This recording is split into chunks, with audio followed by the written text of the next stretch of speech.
Mwenyekiti wa kikundi cha mawaziri cha Jumuiya ya Madola ambaye pia ni waziri wa mambo ya nje ya Malta, Chris Veare, ametoa msimamo mzito kutoka jijini London unaomtaka Rais wa Jamhuri ya Muungano wa Tanzania Samia Suluhu Hassan na serikali yake kutatua swala la kuzuiliwa kwa mwenyekiti wa Chama cha Demokrasia na Maendeleo Chadema Tundu Lissu ndani ya siku 120. Hatua hii imekuja mara baada ya kikundi hicho cha mawaziri kupokea na kupitia ripoti rasmi ya katibu mkuu wa Jumuiya ya Madola iliyowasilishwa kufuatia ziara ya mjumbe maalum ambaye ni rais mstaafu wa Malawi Daktari Lazarus Chakwera aliyefanya mashauriano ya kina nchini Tanzania na kukutana na Mheshimiwa Rais Samia Suluhu Hassan pamoja na viongozi wa vyama mbalimbali vya siasa nchini. Jumuiya ya Madola kupitia kikundi chake cha mawaziri imeweka masharti magumu yenye ukomo kwa muda wa serikali ya Rais Samia Suluhu Hassan ili kuonyesha mwelekeo wa utekelezaji wa maadili ya demokrasia na haki za binadamu. Serikali imepewa siku 120 kutatua kuzuiliwa kwa mwenyekiti wa taifa Chadema Tundu Lissu kupitia njia za kisiasa na kisheria pamoja na kumwachilia huru raia wote wanaoshikiliwa kwa sababu ya kutumia haki zao za kisiasa kwa amani. Pia ndani ya siku 150 serikali inatakiwa kurejesha ufikiaji kamili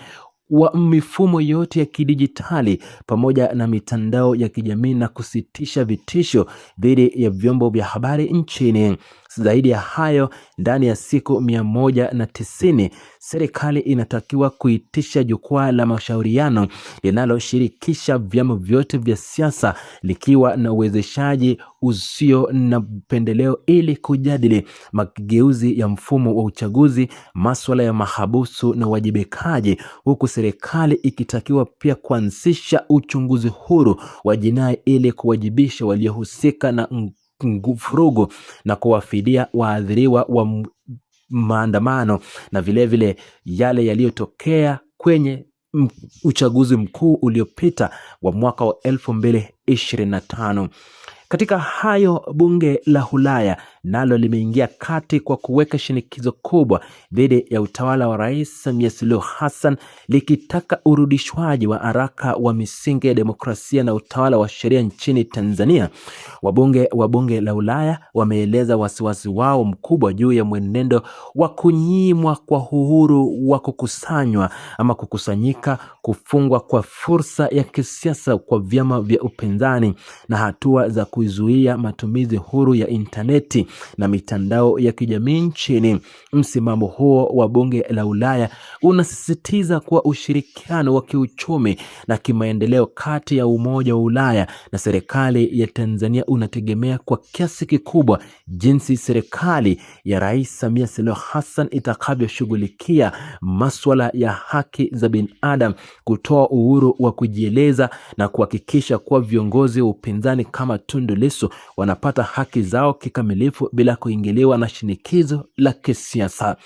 Seneti ya Marekani kupitia kamati yake ya mahusiano ya nje imeweka masharti mengine magumu dhidi ya serikali ya Rais Samia Suluhu Hassan ikitaka kurejeshwa kwa uwajibikaji wa kisheria na ulinzi wa haki za raia. Maseneta nchini Marekani wameeleza kuwa kuendelea kuzuiliwa kwa mwenyekiti wa upinzani Tundu Lissu na vizuizi dhidi ya asasi za kiraia kuna athiri picha ya diplomasia ya Tanzania katika jukwaa la kimataifa. Seneti ya Marekani imesisitiza kuwa msaada wa kifedha na ushirikiano wa kidiplomasia kati ya Marekani na Tanzania utafanyiwa tathmini upya iwapo serikali ya Rais Samia Suluhu Hassan haitachukua hatua za makusudi za kufanya mageuzi ya kiuchaguzi, kuondoa vitisho dhidi ya waandishi wa habari na kuhakikisha uwepo wa uwanja sawa wa ushindani wa kisiasa kuelekea michakato ijayo ya kidemokrasia. Matakwa haya ya kimataifa yanakuja wakati serikali ya Tanzania kupitia kauli za viongozi wake wa ngazi ya juu ikisisitiza mara kadhaa kuwa haiwezi kuingiliwa mwenendo wa mashauri yaliyopo mahakamani, ikiwemo shauri linalomkabili mwenyekiti Tundu Lissu. Viongozi wa serikali wamekuwa wakieleza kuwa Jamhuri ya Muungano wa Tanzania ni nchi huru yenye mamlaka kamili ya kujiamulia mambo yake ya ndani kwa mujibu wa katiba na sheria zake bila kushinikizwa au kupewa maelekezo na mataifa au taasisi za nje. Msimamo huo wa serikali unakutana na shinikizo kutoka kwa kikundi cha mawaziri cha Jumuiya ya Madola ambacho kimeamua kuibakisha Tanzania kwenye ajenda yake rasmi hadi pale maendeleo yanayotarajiwa yatakapofikiwa. Tathmini inayofanywa na kikundi cha mawaziri cha Jumuiya ya Madola inaonyesha kuwa tangu mkutano wake wa 71 uliofanyika tarehe 5 mwezi Disemba mwaka 2025, ni sharti moja tu kati ya manne yaliyowekwa ndilo lililotekelezwa kikamilifu, huku jingine likitekelezwa kwa kiasi. Wasiwasi mkubwa umeonyeshwa kuhusu kusorota kwa hali ya kisiasa tangu kukamilika kwa ziara ya mjumbe maalum Dr. Lazarus Chakwera, ambapo kumeshuhudiwa kuendelea kwa vizuizi vya shughuli za kisiasa nchi nzima na uwepo wa hofu miongoni mwa wanachama wa vyama vya upinzani. Ujumbe wa ngazi ya juu kutoka nchi mbalimbali wanachama ikiwemo Antigua na Barbuda, Botswana, Canada, Grenada, Malaysia, Mauritius pamoja na Zambia umehudhuria mkutano huo na kuridhia kuwa maendeleo ya Tanzania yanaendelea kutathminiwa kwa karibu. Katibu mkuu wa Jumuiya ya Madola ameagizwa kuendeleza ushirikiano wa kiufundi na serikali ya Tanzania, huku akiweka uratibu wa karibu na mashirika mengine ya kimataifa ikiwemo Umoja wa Afrika, Jumuiya ya Maendeleo Kusini mwa Afrika SADC, Jumuiya ya Afrika Mashariki EAC pamoja na Umoja wa Mataifa UN ili kupata suluhu la kudumu. Kikundi cha mawaziri cha Jumuiya ya Madola kimepanga kukutana tena katika kikao maalum mnamo mwezi Septemba mwaka 2026, ambapo serikali ya Tanzania imealikwa kuwasilisha ripoti rasmi ya maendeleo ya utekelezaji wa masharti hayo kabla ya mkutano huo kufanyika.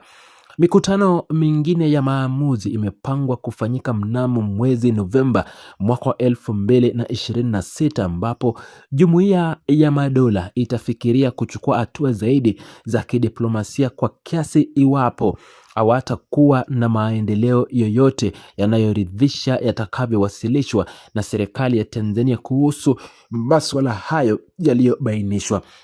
Huku vilevile